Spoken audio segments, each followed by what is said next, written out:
Hey y'all, my name is Tamra Andress. I am your Fit and Faith podcast host. I'm pumped to be here. Just me, no words, no scripts, no intros, no outros.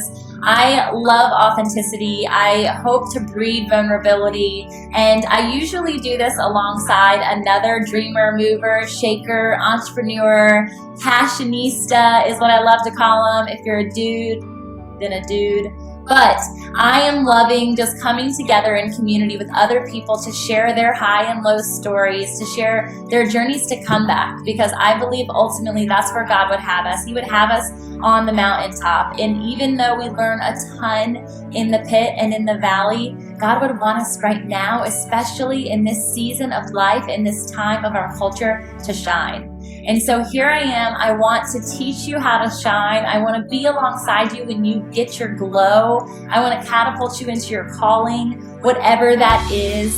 So this isn't a fitness podcast. This is not a religious banter, though we preach Jesus all day long. And this is not just about nutrition or health or wealth, though I like some green, and I know you do too. It's not okay for us to not be okay with talking about all of these things in unison. You guys, we don't just need a mental health podcast. We don't just need a fitness podcast. We don't just need a religious, spiritual podcast. It needs to blend. This is what Fit and Faith is all about. It's all about creating alignment, connectivity. It's about pursuing your wholeness and claiming it over your life and over the lives of the loved ones that you have around you in your community. So thank you for tuning in. I would love to get to know you more. You can like, review, subscribe, whatever it is. Send me an email, DM me. It's me. I have an amazing team alongside me, but you guys are getting me for now. So enjoy. I'm so pumped to have a coffee conversation with you, is what I'd love to call them. Don't have my coffee right now, but I have it in my system, as you can see. All the love. Let's do this together and keep going for your dreams, y'all. All right. Hi. Welcome. You are in the studio with the Catherine Divaris of Mind Potential, and I'm so pumped to share with you and even learn alongside you guys more about what she does. You're going to love her the moment she opens her mouth. You'll see why shortly. I've just really gotten to know her over the course of the last couple of weeks specifically, but we always seem to be running in the same path. And so it's fun to kind of get to know other people that are running in your circle that you don't often take the time to do so.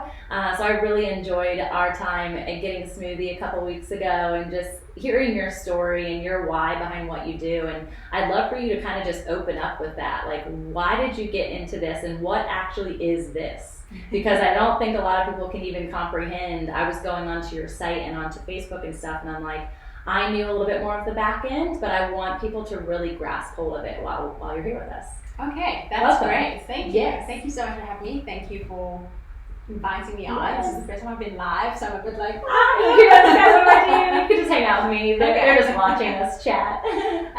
So yeah, I have to take you quite a few steps back. I know. Sorry. I like to jump right in. Yeah, no, in terms of like where the process started, because it is an interesting one, and it also differs slightly because I'm from South Africa. Yes. That's where the accent is from. So I got into occupational therapy via my mom, actually. So she's a kindergarten teacher, and she said to me, come along, come and see. I was trying to decide what to do for college, and I went over there and saw how the OTs interacted with the kids and all the sensory information that they were helping the kids with. So there were kids with tactile issues that kind of couldn't walk on the ground, or they couldn't eat certain foods because of their tactile experiences.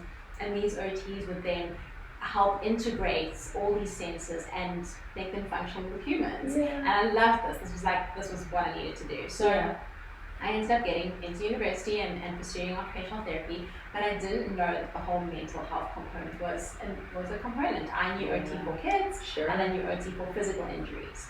So you've had a spinal cord injury, you've had a stroke, you've had a hand injury, which I knew I didn't want to go that avenue. I knew I wanted to do the kids, but I never knew that there was this psychiatric mental health component. So my first practical, if I go very green and fresh, because we started practicals straight out in our first year. Oh wow! Okay. We get put into the field, obviously in supervision. Yeah, sure. We're there. Yeah. And the first time was a medical institution in Johannesburg, and that's where the switch clicked. Wow. And I was just blown away by the impact that occupation, so your everyday tasks, the impact that mental health has on that.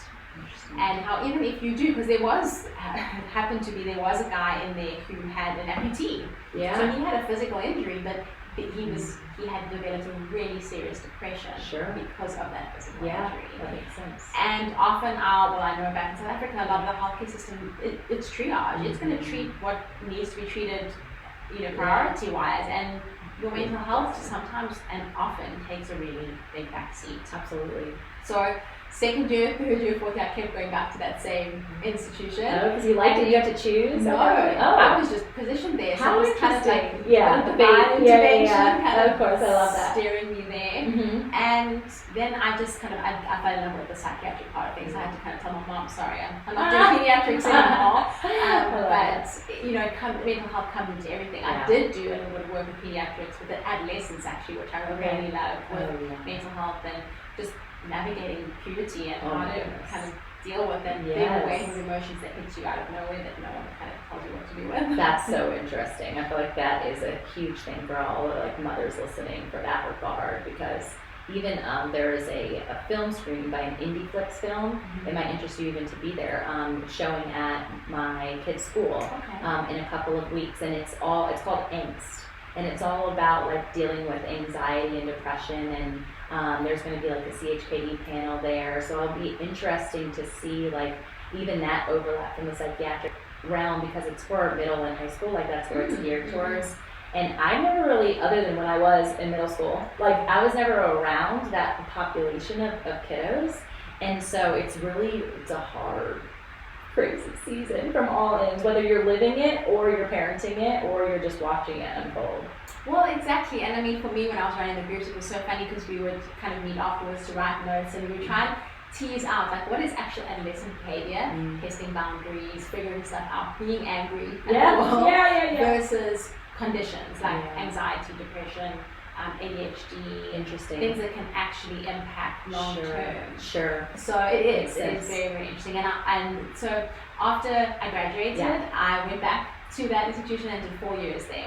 Oh wow! And really just developed programs. A lot of what I was interested in was people getting back into society or back to work after they had been in the hospital. And often, I mean, we have quite a varied amount of government services in South Africa, and the institution I was at was a medium-term facility, so people could stay anything between 3 weeks and 6 months. Okay, so not that long. But still a decent amount of time to start doing some really integrative therapy, which was really cool. And we worked with psychologists and psychiatrists and social workers, dietitians. We really had a great multidisciplinary team there. But that was really what established my very deep desire to help people after, like what happens after. So I went and did some postgraduate training in vocational rehabilitation, so getting people back to work, essentially. Yeah. And then I opened my own practice after that. Still did a little bit of work in the community and kind of worked with what I had seen and some of the patients that I had seen from Tara, because it's called Tara, the institute. And once I developed my practice, people just came out of everywhere. That's so cool. Because there's a definite need for it. Yeah. And then after moving, relocating to the States, kind of having to reinvent myself a little bit. And I'm not so much practicing as an OT, I'm using all my OT skills, but the OTs in America don't necessarily do the mental health component. Right. There's not a strong psychologists and coaches, life coaches, they kind of do that more of that coaching type thing. Yeah. So it's been an interesting adjustment, kind of really developing and reestablishing myself here. Yeah. But my big drive still is in companies and getting people to not so much now getting people back to work. I want to prevent people from leaving work in the first place. That's awesome. That's an interesting shift and totally also a need. Yeah. And you see it all the time. The concept of mental health is everywhere. Yeah. Sometimes maybe to the extent where you're like, really? Are you saying that as an excuse? Like you really never know.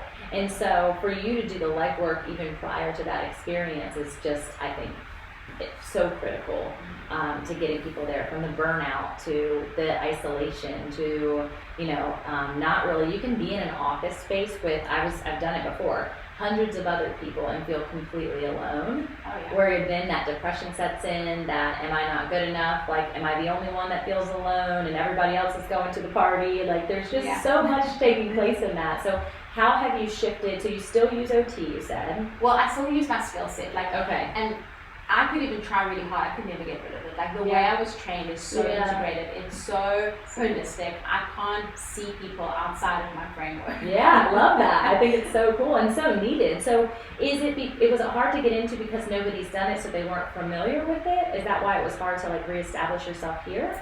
Well, also being an OT in South Africa, there's, you're governed by your health professions council. There's sort of this set of rules, whereas here as a coach, I feel things are a little bit more flexible and you kind of, which is good in some ways, but not so good in other ways, because you get people who are coaching who encounter people with mental illness and they don't have the skill set or know what to do. So it is a bit worrying. I know that there needs to be kind of like set rules or regulations at least to some degree. But it was just more about creating the awareness. And also back in South Africa in my practice, my main referral systems were insurance companies, medical insurance companies, psychologists and psychiatrists. Gotcha. And whereas here, I'm like, yeah, right. That makes sense. Now, could you reestablish your practice and then get that going again? Possibly. I gotcha. But that's just a big undertaking. Yeah. I gotcha. Okay. Well, really exciting. It's so much. So I want to know, because I know you were coaching even already today. Yes. Like, take us through that experience, because I know there's a ton of working professionals listening. What is it that they would learn? What is the experience with Mind Potential? So I've got to have 3 branches. Okay. So the first branch is the company. So going into companies. Okay. And that is my big passion, because I feel like I can affect the most change. And also you're getting people who possibly haven't burned out just yet. And like I said before, that's really my passion, to try and look at preventative, promotive health banners instead of curing people, fixing people once they have broken down or if they struggle. So I have a little bit of a concept that I've initiated in the workplace, because again, I was actually just reading a workplace report written by a bunch of mindfulness experts, and they were saying you can't enforce, mindfulness can't be something, or mental health and awareness can't be something you like enforce on people, or like, make it a mandatory thing, because that's what the wellness culture has been about. Like go to this one workshop, eat your kale salad and do your steps, and that's the wellness that we're providing. Sure. So as soon as people feel coerced to do something, then they build up an internal resistance, even though they may not know it or feel it or present with it. Interesting. So I kind of rock up in a workplace, obviously with HR and management's consent. Yeah. They've kind of brought me on, and I do what I call a pop-up. Okay. So like you would do like a pop-up clothing store, some new concept. Yeah. It's new. Yeah. It's it provokes intrigue and curiosity. Yeah. And then I set up my little station. I have a whole bunch of cool like tools and tricks of the trade, and I have a little sensory box there with pretty much a whole bunch of kid stuff. Yeah. That adults absolutely love. It's so cool. Like stress balls and kinetic sand and all sorts of cool things. And I have a little mindfulness video playing. I have a quiz which you took, which we'll get into a bit later. And people just come and chat. And first one, so I run it over like 3 or 4 months. Okay. First one, people kind of get a little bit engaged. Oh, I don't know if I should go, so-and-so's not going. And you can kind of get an idea of the culture. Sure. And by the 3rd one, you've got people coming in, asking questions. And then at that point, I develop like a bit more of first of all, I do a needs analysis. Okay. Every company is different. Sure. No 2 companies are ever going to be the same. The people in the company are going to be different. There's diversity. So what do they need? Do they need me to come in and do an hour a week of an actual mini workshop? Right. Or do I need to do 10 minutes of mindfulness practice? Do I bring they're at? They're like a high stress environment, or is nobody cohesive in their like experience together? Yeah, I can see that. Do I bring a yoga person in? Right. Do I bring a nutritionist in? Do I bring a breath expert in? Yeah. Really just cool. Techniques that wouldn't be otherwise thought of, and I can resource those and then kind of put together a package for that specific company. What an amazing thing to have as a resource within any company, that whether it's a small business or a large corporation, like it's such a need. Even obviously on a one-on-one experience it is as well. But I think that's a cool niche. So that's only one of the 3 That's branches. one of the 3 branches. Okay, let's keep going. And the second branch is I run off-site workshops. So, Okay. and I've been running these predominantly at the Annex, the Yeah. Collaborative Studio, Yeah. run by Megan Hogan, and it's such a beautiful environment to run groups in. It's just a great area and a great space. Mm-hmm. And I've run 4 workshops there to date. Great. I have some upcoming, and the first one was on mindset, so really looking at emotional wellness and how we can either respond from an emotional mindset or we can respond from a rational, or there's a middle ground called the wise mind.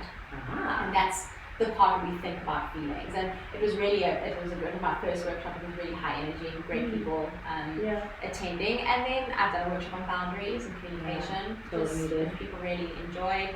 Then I've done a collaboration. We do like manifesting a mindful morning. So I've done a collaboration with Trevor from also he works down at the Annex, and we just help people come into the day with a few more skills and a little bit more of a grounding practice. And that's a little more informal workshop, but it also has just been really great. It's really good. Yeah. Well, I think that's a big thing too with it is, it can seem so heavy, right? Yeah. When you think about, well, where's my mental state? Where are my emotions? How is that playing into every other role of my life? And I think, especially from this quote-unquote therapy, and I don't even know if you would consider yourself providing that. If you're a therapist, do you consider yourself a therapist? Well, I mean, in my mind, yes. Yeah, sure. You just don't. You call it a coach, right? I call it coaching. Okay, yeah. okay. It's less intense. Right. It's less threatening, right. I suppose. I mean, That's I never exactly see it what I like was that because gonna I've been in that world. Yeah. People do. They're like, oh, I need a therapist. Yeah. I'm fine. Yeah. You So know? I'm in the process of writing a book. I think I told you that. And a whole part of it is that trainers need trainers. Yes. And it's from the perspective of fitness. So I'm speaking on that. And it wasn't until I was a personal trainer and then I was like, I'm tapping out of this world because I just need to be personal trained. Like, I'm exhausted, I've got 2 kids at home, I don't have the time or energy to work out or think of my workouts. Like, I know I need to go and I know I need to show up. And when I get there, I need somebody that I trust to help me out and leave, and I feel great afterwards. And it was a huge transformation for me because I had always coached other people and I always knew what to do, right? And so to release those reins and allow somebody else to come into that space, I had to do it from the perspective of mental health as well. And when that happened, same thing from a perspective of therapy, I was like, oh, they're a shrink, I'm going to be counseled, they're going to talk at me the whole time, they're going to discover all the things that are wrong with me that I've been hiding from the world, and now I'm exposed, and what is my husband going to think, and what are my family going to be like? All of this stuff circles your mind, and I don't really know what that, I guess the root problem or the root fear would be fear, just fear of being known, and yet in the same sentence, the whole desire of being in your faith is to be known and to be understood and to be out of isolation and with other people in community. The desire is to be known. And so it's so weird that as a society we've created this conflicting experience within our own selves, we're our own problem, and yet we can't raise a hand and say, yeah, I need this. So I love that you have shifted things, you have really cultivated something brand new for our area. I don't know anybody else in that space, and really even what you were doing in South Africa, I don't think there's anything like that here. So I think it's brilliant that you've done it the way that you have and approached it in such a way that is less threatening, because people, they know they need it. Are they willing to say it out loud and to come to a group experience and say, I also am in this state? It's so much easier when you're looking at it from the perspective of topics like mindset, like a morning routine, like boundaries, and you can kind of the low-hanging fruit, right? Of this is what we're going to talk about, but actually, I like that. I got you. So I love that. So that's number 2, workshop. So what's the third? Well, I just want to add something before that, just builds on what you were saying. Actually, 2 things. Okay. First of all, for your listeners, I go to therapy. Yeah. Cool. And I think it's really important to reinforce that. My mentors back in South Africa when I started my practice was actually a psychologist, and she's incredible. And she said to me, this is actually mandatory. You're working in my center. You go and you get yourself a psychologist. That's awesome. And I was like, okay. Was that your first time ever being on the other end? Yeah. Ooh. Yeah, and she's like, you've worked at, Tara for this amount of time, Yeah. and it's taken a lot. Taxing. You take on, when someone speaks to you about their stuff, you take it on whether you want to or not, you don't realize it.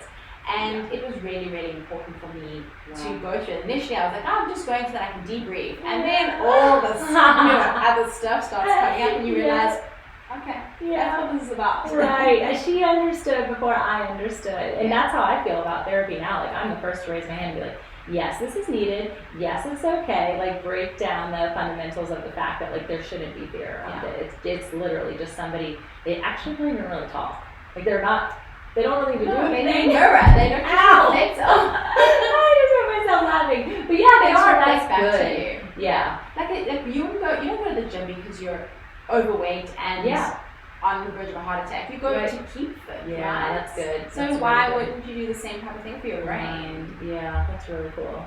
I love that. So that's the sidebar. So yes, I'm quite vocal about that because I feel like it's important to advocate for other people who are like, well, like on the fence with that type of thing. Yes. Then the other thing in terms of that very stigma is I did a workplace setup, and so like I said, I have stress balls, and that can be called anything really. I mean, my little niece calls them squishies. Yeah, sure. But I tell people to kind of pick what draws their attention. Mm-hmm. And so this guy was looking, and eventually he picks up the stress ball. Sure. But he's like, I really like this, but I'm not stressed. Ah, interesting. I was like, okay, cool.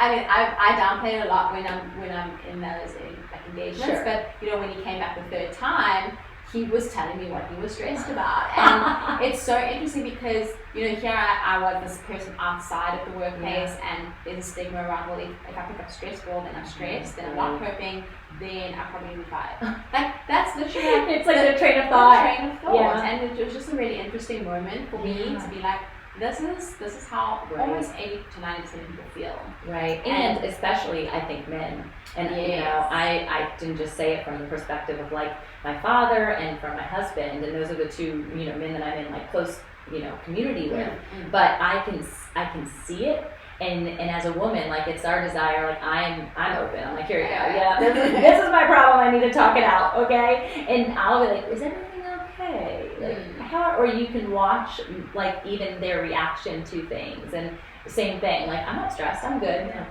All right, love you. I can see that you are stressed when you are ready to talk about it. I'm here. Yeah. So I think it's really amazing that you're given in this corporate setting, and even in your individuals, I'm sure, but it's very different. This opportunity to like slowly engage without any threat of you're signing up for something. Yeah. Right? Exactly. And I don't know if that the gentleman would ordinarily ever sign up for anything because the fear of it. And now it comes to the day of weekly meditation. That's really cool. Really cool. That's really cool. And I also love stress balls, and I just I I think I'd probably pick it up regardless if I'm stressed or not. It's nice. I recently discovered that I love, like I used to paint because I used to do belly casting at the maternity store. And so that was always, even though sometimes I wasn't looking forward to the process because it's very tedious, when I would paint, my brain, like art therapy, like that's all I could focus on. I felt relaxed and at peace and engaged with my mind and my body and my spirit, because colors evoke emotion and you go through this thought pattern. But I haven't been doing that for many years, and I feel like I'm constantly on this like supersonic speed because of just my demeanor and theory. We talk about it all the time. And so I recently discovered with my son that like puzzles are a way for me to have this like solemn experience. And I'm doing it with him, so it's also that quality time. It is his love language, so it's really fun. But I sat the other weekend, we had plans had been canceled, not because of the coronavirus. It was for another reason, so not crazy over that at all. But I had no plans for the weekend, and it was Friday afternoon. I'm like, babe, like this got canceled. What should we do? And he kind of just looked at me and was like, we don't have to do anything, right? And I was like, oh, that's like an anomaly. I couldn't understand that. I'm like, what do you mean? And so sure enough, I planned nothing. And that second day at home, I finally had gotten into the like rest jive, because I'm not a person who rests very well. And the puzzle was out on the table, and I sat down. I did not get up for 6 hours. I just sat there. Like, I think Gary brought my meals to me, my water to me. I don't even remember getting up to go to the bathroom. And he told me later, and he's like, I think this is the most still I've ever seen you my whole life. And it made me think, like, why is that? And what is it about puzzles or the scenario or what? I was trying to figure it all out because it felt so amazing afterwards. My brain was cleared. So I don't know if a stress ball does that extreme because I don't sit there with a stress ball for 6 hours because my mind has ability to do other things. But I totally understand the concept of like engaging yourself in that OT experience. And so that way your mind becomes like free and also, connected with your body at the same time. Well, exactly that. That's what OT is. It's kind of, which is why I think it connects so beautifully with mindfulness, because it is about being in the moment. Yeah. Right? And when you are in the moment, so even when I used to do creative things with my physical patients, so let's say I had someone with a shoulder injury, and we ended up doing painting. Yeah. Instead of doing like, I don't know, 20 reps to get shoulder flexion. Sure. She was doing painting for like 2 hours, getting the same amount of movement, but she was in the flow. So doing something that engages both your mind and your body, like, and your spirit, like you said, in that way. So doing something creative, really just like integrates the brain. Yes, so that word integrating. So instead of using your brain in compartments and like just to think, just to, we actually integrate all parts of the brain and the sensory experience. So even like you said, the sensory experience of a puzzle, the visual, the touching of little pieces, and often when you're looking for like where to put it, you're playing with the piece in your hand. So it's the sensory experience that helps keep you grounded. And when we're grounded, we're in a parasympathetic nervous system state. So it's a calming state. We all know there's the sympathetic nervous system. That's the adrenaline fight or flight, right? Yeah. And in the busyness of our world today, we're driving to work, someone cuts us off, we have a sudden rush. Then, the coronavirus is blaring to us on the radio and we start feeling like panic and fear because we scratched our eye after leaving the grocery store or something like that. And you weren't using hand sanitizer. And we just filled with this constant panic. Yeah. And so what the creative engagement and the engagement through the senses does is it grounds us. It literally flips us over to the other system. Wow. Parasympathetic versus sympathetic. Sympathetic. Okay. Yeah. So sympathetic, adrenaline, fight or flight, run away from saber-toothed tigers. Parasympathetic is the calming.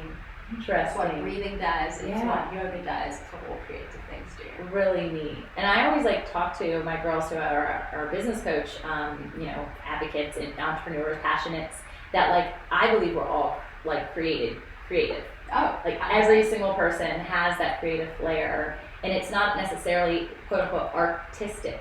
It's a very different thing. You have this ability to design from birth, and because we're designing, we're made in God's image. And my belief is that he can't make something, and that's not a maker. Yeah. That's his job, that's his role.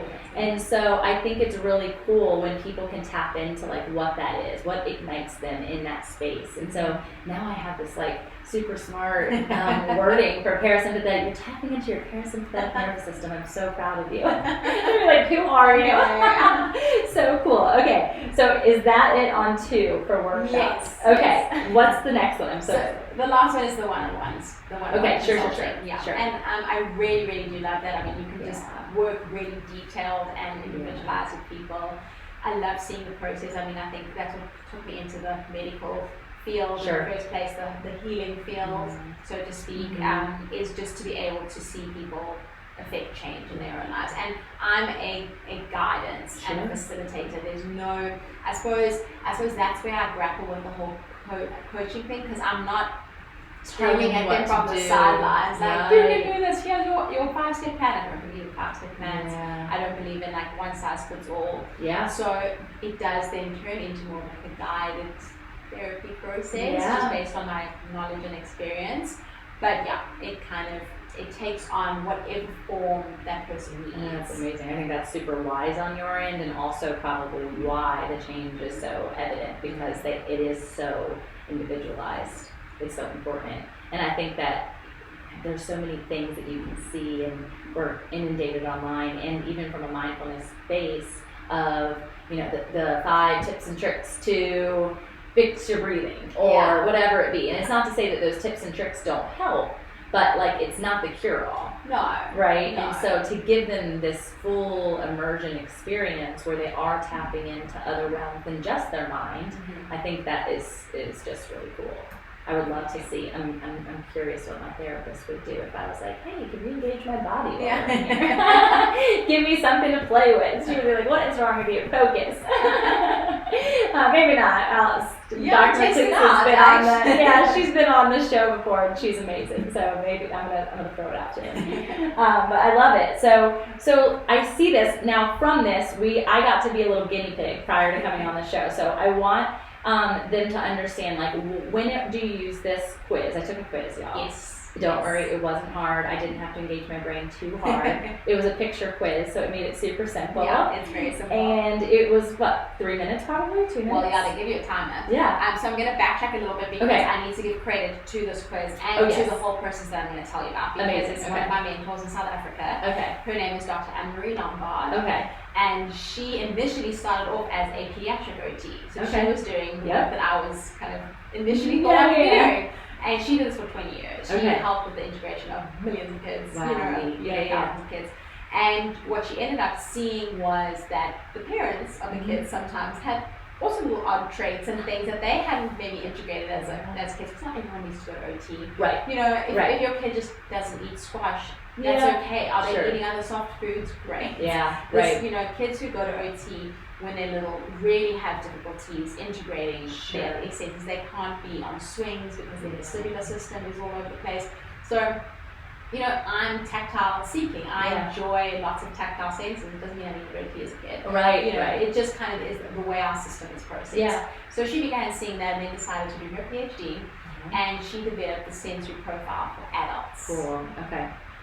And she initially started this off in call centers. She did her PhD in call centers. And this was, I mean, you can imagine what a call center is. Oh my gosh, I can't even actually. I'd rather not think about it. Exactly. And call centers have such a high turnover of people, obviously, because people can't deal with that type of environment. So she did her sensory profiling there to help the call center companies retain or at least hire people that are going to stay a longer period of time. You can't hire a low threshold person to be in a sensory environment. So she wasn't, I see, she kind of flipped the switch after she experienced it. Interesting. Okay. Yeah. So she has developed the sensory profile, sensory matrix. So you took the quick quiz. Yeah. Okay. So the whole matrix is like a 26-page report that literally breaks down all of your 5 senses plus movement sense. And the movement sense is really important because that's made up of your vestibular and your proprioception. So you may have heard this from kids. Yep.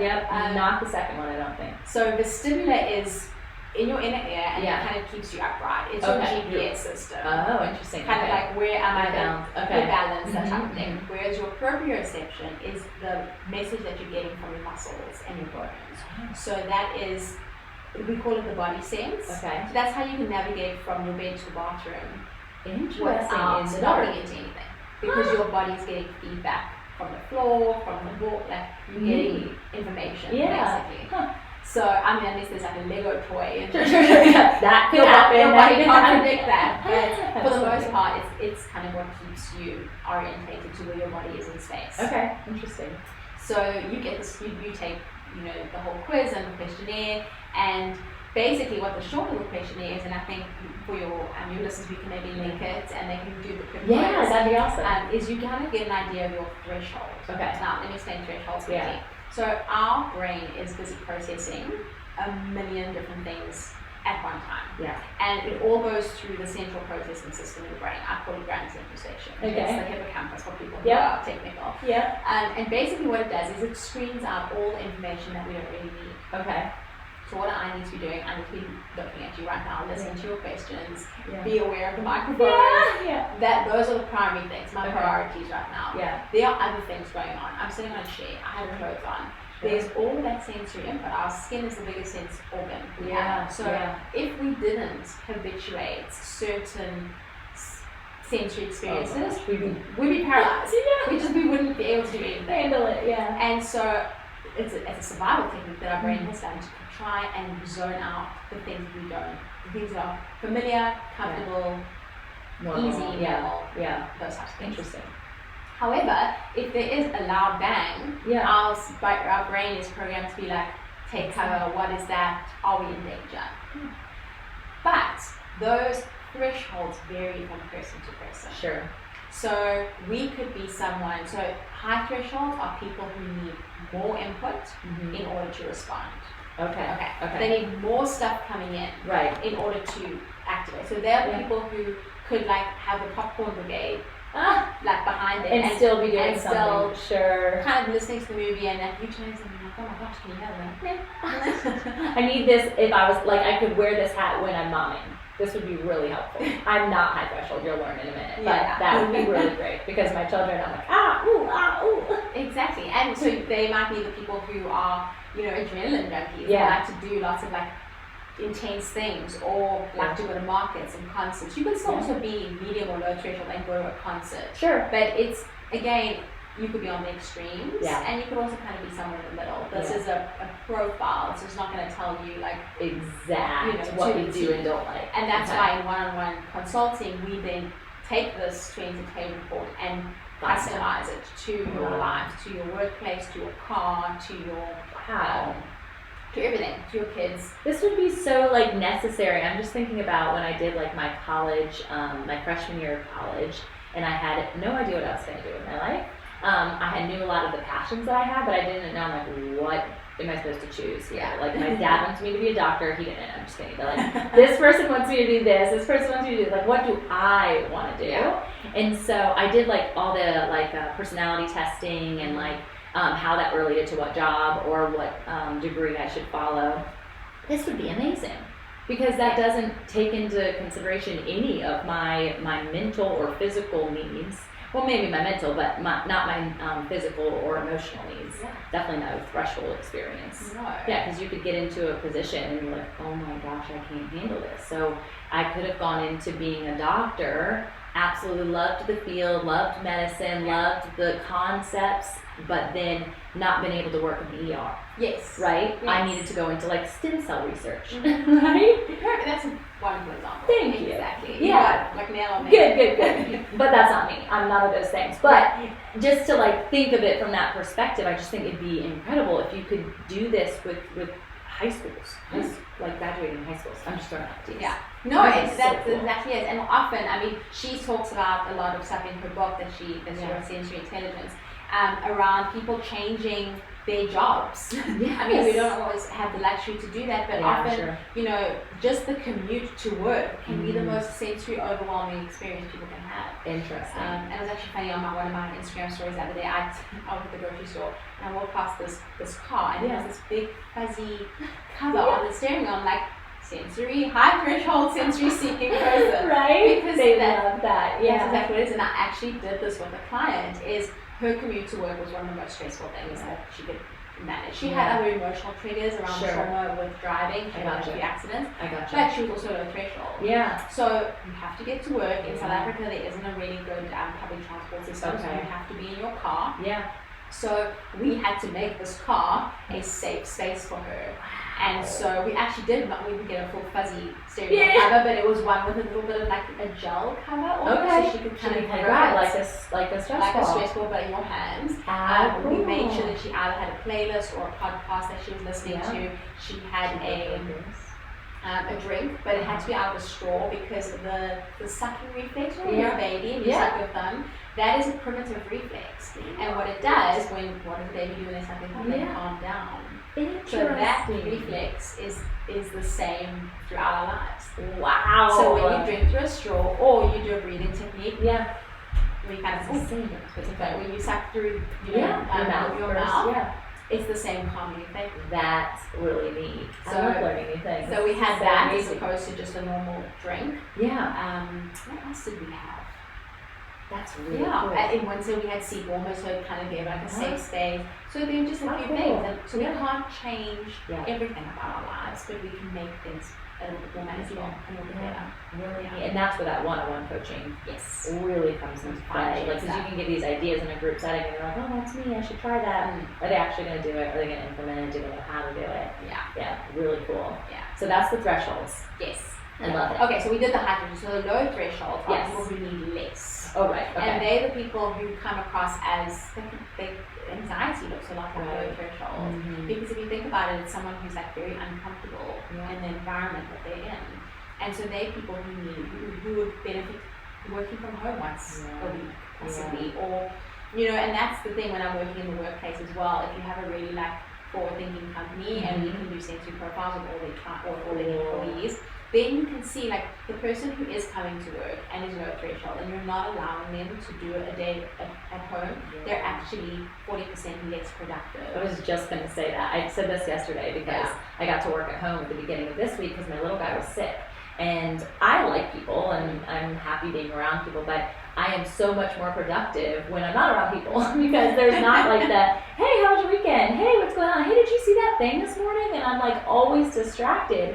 So it takes me a longer time to get back into the flow of what I was trying to do. I mean, I couldn't tell you the amount of emails that went out for admissions on Monday and Tuesday. Meanwhile, my son's there like playing cars and doing puzzles that I wish I was doing and all of that. But still, like, I feel like that can be beneficial to a lot of people, but then I do know the people who, if they work at home, they would be completely distracted. They'd never be able to focus. They'd never actually sit down, or they would be in the kitchen the whole time. Yeah, and those might be your high threshold people because they need them. They need someone to be walking up and down. They need to hear the coffee machine in the canteen. They need to get up and go and speak to their coworker. They're high threshold. Oh, interesting. So they really manage it. Right, and the low threshold, I just remember from like the quiz and other things that is like they would probably prefer the night in versus the night at the concert, or So I chose that, but I like them both. Honestly, there's like, I have my moments where maybe if I had a high threshold week, I desire the low threshold part of myself, possibly, versus if I have a low threshold week and I'm at home because I'm sick for 4 days, I'm like, I need people. You got to get me out on a date, or something has to happen where there's music and something flowing. So like, does that, because I'm like wavering, is that why I'm like in that medium threshold? So I think you're medium because the different senses might have been, you might be high threshold for, you mentioned that you also like touch, you like big hugs and big like, so you might be, so I'm also medium. Okay. But I am high threshold for tactile, so for touch, and I'm low threshold for auditory.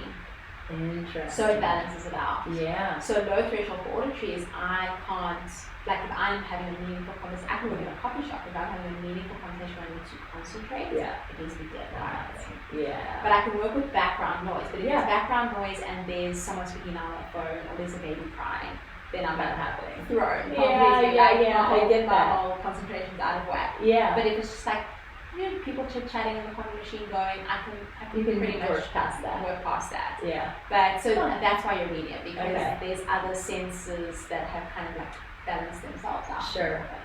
Really neat. So there's no like right or wrong in that. It just is the way that you're made. And it's just but there's ways that you can learn to like adjust your lifestyle to make living in that zone even better. Yes. Right? Yes. So we call it regulating. Regulating. Yeah. Okay. Cool. Regulating, modulating, and that's again with the knowledge. I mean, if you look at your personality type, or if you're an extrovert or introvert, you're not changing who you are, but you're making life easier for you. And my favorite part is you can communicate it to people. Yeah. You can say, like, so Tony, my husband, is very high threshold on auditory, so he's the opposite of me. Oh, goodness. And so he wakes up in the morning and the music is on, and it takes me a long time to kind of get into that the day. Would totally be my husband. Interesting. I never even, like, as we talked about this whole thing, I hadn't thought about that play of like being in a relationship. That's a whole nother thing. That's a whole other thing, because all our thresholds are different. So you could be in a relationship with someone. I mean, thank goodness he's also tactile seeking, so we could both like do the hugs. Because that's hard. You're low threshold and you really can't take the tactile stuff. Right. Look, there could be an emotional component to tactile touch as well. Totally.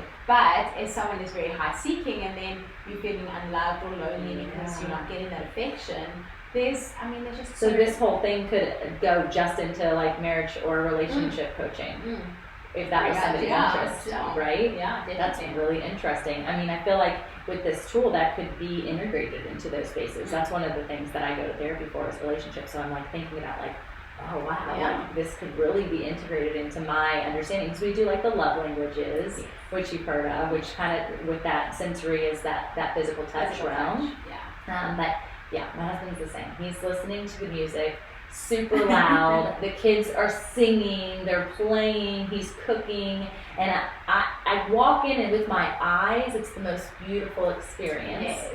With my ears, I'm like, oh gosh, heaven help me. Because I don't want to like change what he's loving to do. Yeah. And they're having a blast. I'm gonna lose my ever-loving mind. I'm like, please turn it down. He's like, why would you want to turn this down? Like, look how beautiful this experience is. And I'm like, I love you, but I can't. So thank you. Now I have language for sharing with him that it's just overwhelming. And I'm also like just thinking about fitness as well. So Yeah. often there's recommendations around the type of exercise we do. Cool. Because then I'm thinking about my husband, he liked things like rugby Yeah. and contact sports That's and that high that's threshold. high threshold. Whereas someone who doesn't like that Yeah. and maybe is low threshold with movement, they can't take head positions. So doing things like yoga or wrestling or rugby would disrupt that system because they can't take that amount of head movement and appropriate system feedback. Whereas someone who enjoys it and seeks it, those types of things would be really That's helpful. really interesting. Now I'm thinking about my children and the sports that they're in, and like want to analyze them. We need to take the quiz. Maybe I can take it for them. But I think like even from that, from like the different, because there's so much to this that everyone should use this. Is this like a patented thing that she has? Yes. So she's developed the sensory profile. So you can take the quiz, and then there's sensory integrated therapists or like people who trained under her that then do the assessments with you. Are you one of the only people in the United States? Yes. That's so cool! This is so At cool. the moment, but we really, I mean, because I'm so passionate about this, Yes. we want to do a practitioner's training That's at what some I'm point. thinking. I'm like, I know so many people who Yeah. could have this tool that it would be so neat for. Even personal trainers. 100%. I mean, that's so neat. My brain, my entrepreneurial thoughts. I'm like, what can we do? How can we make this a business? I love that. That's so cool. So what other good things? I feel like I haven't learned this much. No offense to all my other podcast guests. I love you dearly, but I feel like I sit in their zone a lot. And so we're like, jiving off of similarities where I'm like, this is just great.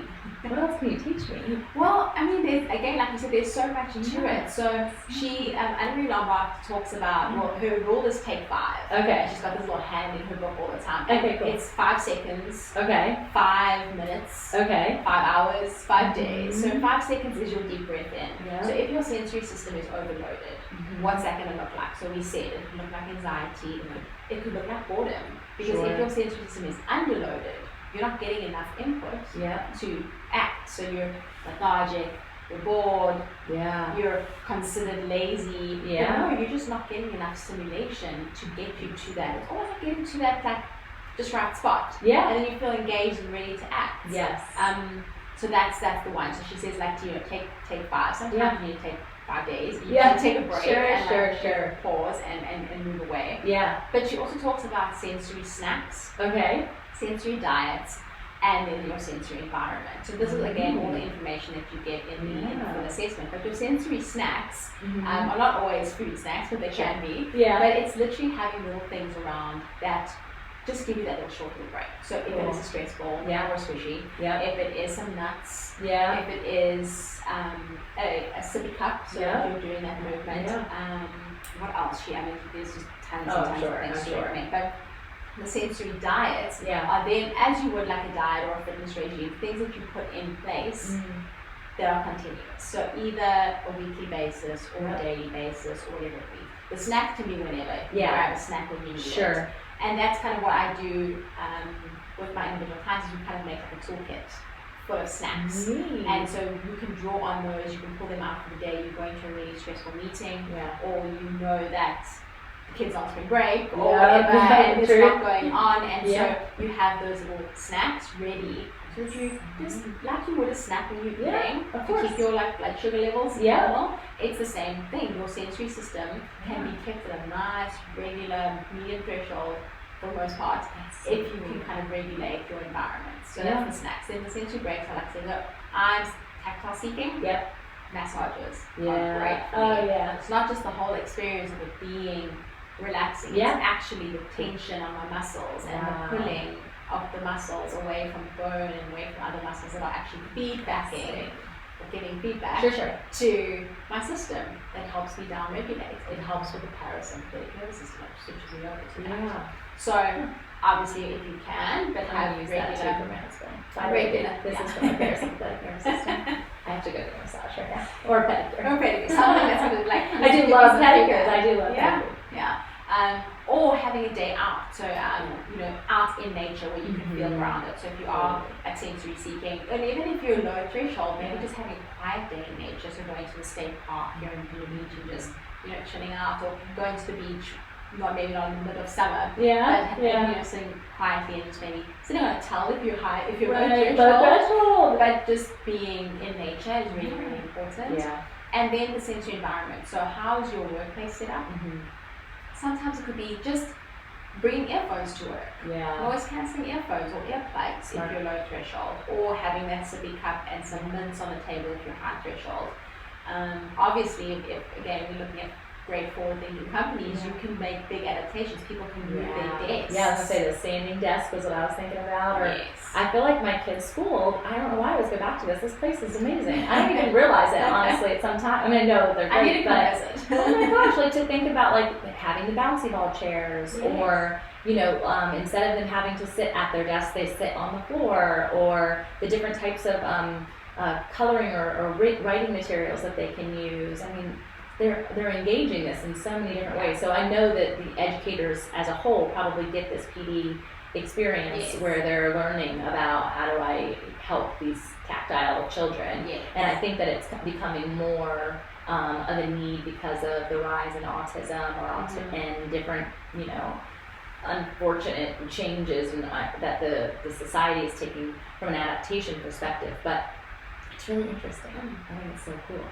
I'm so happy that you came and shared all this stuff. I don't even know what time it is. I feel like I'm like, this is so good. So I'm excited for people to learn this. I want them, there's so many different parts of our lives and so many different hats that we wear that if we can strip back and really understand this about ourselves, it's more around that self-identity, right? And I'm such an advocate and proponent of that. And one reason that I really love what you do is because I always do share about that mind, body, and soul connection. And it truly wasn't until I understood how all of those played into me that I was able to live freely, to be the best version of myself and not feel inhibited by the different parts of myself. And we can get so frustrated without even recognition of why. And this is, fundamental in that concept of really knowing why.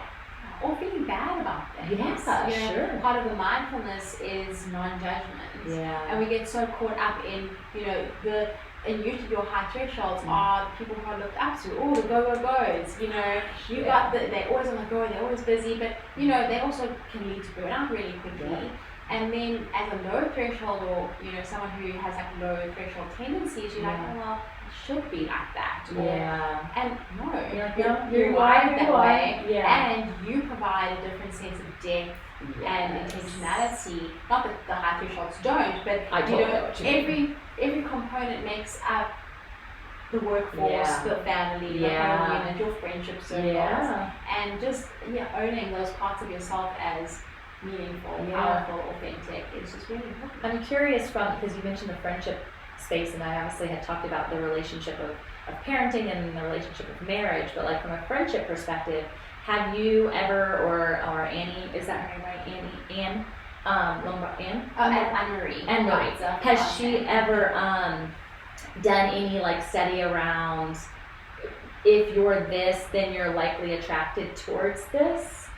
Yes, she has in her book. She uses a really nice analogy of a tree. Okay. And so the roots are your low threshold. Yeah. The trunk is your medium threshold, and the leaves are your high threshold. Gotcha. So you think about the exposure leaves have. Wind and rain. And she looks at the relationships between and her biggest thing is communication. I think as an OT, that's our biggest thing, is how do we communicate these differences in ourselves to better understand the other, but often we're attracted to our opposites because there's a projection out of, oh, I'd like that. So I think there is. She's still doing research and things like that. So it's there's definitely room for a lot more of that. But it is kind of how to parent as a tree to as a leaf to a root, Right. or other way around. Yeah, that's huge. And that's Interesting. I have my core creatives meeting in a couple hours, and I'm going to be like taking she's low threshold, she's high threshold. I love you girls. I'm not like judging you by any means. But we all need all of those things. But even just from like an experience of being on the podcast, I can name like immediately who I think, right? what they would be, and I don't feel like I have the same ability with like the Enneagram. So that there's, and maybe because there's more options, and there's surely a ton of variables in these thresholds, like you said, they can kind of waver and ebb and flow, but it's really cool to now understand people from a different perspective. Yeah, So it's almost like intuitively see what people need. Yeah. And then, I mean, you don't even have to be intuitive about it, you can ask them, like, would you like to do this meeting outside? Or would you like to, you know, do you want to write this down? Can I email this to someone who's had visual threshold or needs more? They need to maybe email it to themselves. Someone who's auditory might need a voice notice. Yes. The countless amount of voice notes I have on my phone, just to that reinforce those pathways of learning and that type of thing. And it's just, I think from a coaching perspective, I'm thinking about like because of there are so many different types of learners, and I know that from like being able to coach a group is that again, like providing that feedback. So when people understand the value of what you do in the group setting, I mean, there's so much more work that goes into that space because you have to take into consideration all these variables. And so that's really interesting, like way to look at it, because I mean, I do provide here, this meets you, okay, this meets you, okay. You have to group package all of those things. They need it. Otherwise, you've left people in isolation and they're like, she doesn't know what she's doing. Like, this isn't a good like modality, it doesn't suit me. So, and that's okay too, if that's the way that you do things. And I think right now I'm talking a lot about like niching in and like who is your who, and that you aren't for everyone. And if you pretend like you're for everyone, you're going to end up being for no one. And so concentrating from the perspective of like, who is maybe there's a certain type of person that's in your threshold. So if I'm a personal trainer for yoga, likely I'm going to go after these low threshold people. Or if I am a sports coach, likely I'm a high, sports coach for that rugby, like you had suggested. And I use that because fitness is like in the front of my mind all the time. But there's so many different things that all of the people that I coach, like I could literally ask them these concepts. They need this just as much as any of these other modalities. So cool. Well, thank you. Thank you so much. I feel like this podcast was unlike anyone that I've done, and I'm really happy about it. I feel like I usually go deeper with like the who of you. So we've got to come back because I know there's more to that story. But I'm so grateful that this is like so impactful and like lesson learning for I feel like everyone. So I appreciate you. How can people get in touch with you? I know people are going to want to know. Like workshops coming up, you mentioned, all that stuff. Yes, so actually I have a sensory workshop coming up. It was meant to actually run as a series because we spoke about purpose of group work and how coming together is really important. The groups that I used to run back in South Africa were always continuous groups. I used to run like one once-off workshop. Cool. However, I think because of the coronavirus scares and people's schedules and things like that, we couldn't commit to 3 dates. So what I think I'm going to be looking at now is the 28th. March 28th. It's going to be quite a long workshop, about 3 hours. But it's going to include this full sensory profile. So you will answer the full sensory profile beforehand. I will prepare a whole pack and toolkit for you, and then we're going to go through the skills and integrate them in the workshop. That's really cool. And is that a Sunday? That's a Saturday. Oh, Saturday. Okay. And it's going to be run at the annex. Awesome. My second home. Yes. And so that's what's coming up most recently. And I'm always, when I do promote any of my events, I'm really big on Instagram and LinkedIn at the moment. My website is like 80% done. Yay! I love that. The OCD in me is like fine-tuning things that I shouldn't be fine-tuning. So it'll be up soon. But the main thing that you can include my email address as well. Please, I'm so open to answering questions. I have also a 30-minute free consult session if you do want to do one-on-one work with me, because again, like you said, I might not be here for everyone, and I don't want people to kind of invest in a whole bunch of things that then they feel they have to attend because they paid. So we do a 30-minute session. I kind of tell you a bit about myself, you tell me a bit about you, and we see if we're a good fit. And then I have some packages after that. And they can get that at mindpotential. Is it mindpotential.com? What is it? So that just email me. Email me at Catherine at Mind Potential Group. Catherine. Okay. Then Perfect. my Instagram is mind_potential. Yep. And my LinkedIn is Catherine Divaris. All right, I will have all of those extra notes in the show notes so you guys can link directly to it, but you guys have to go follow her. The wealth of knowledge that she's providing is blowing my mind. I feel smarter already.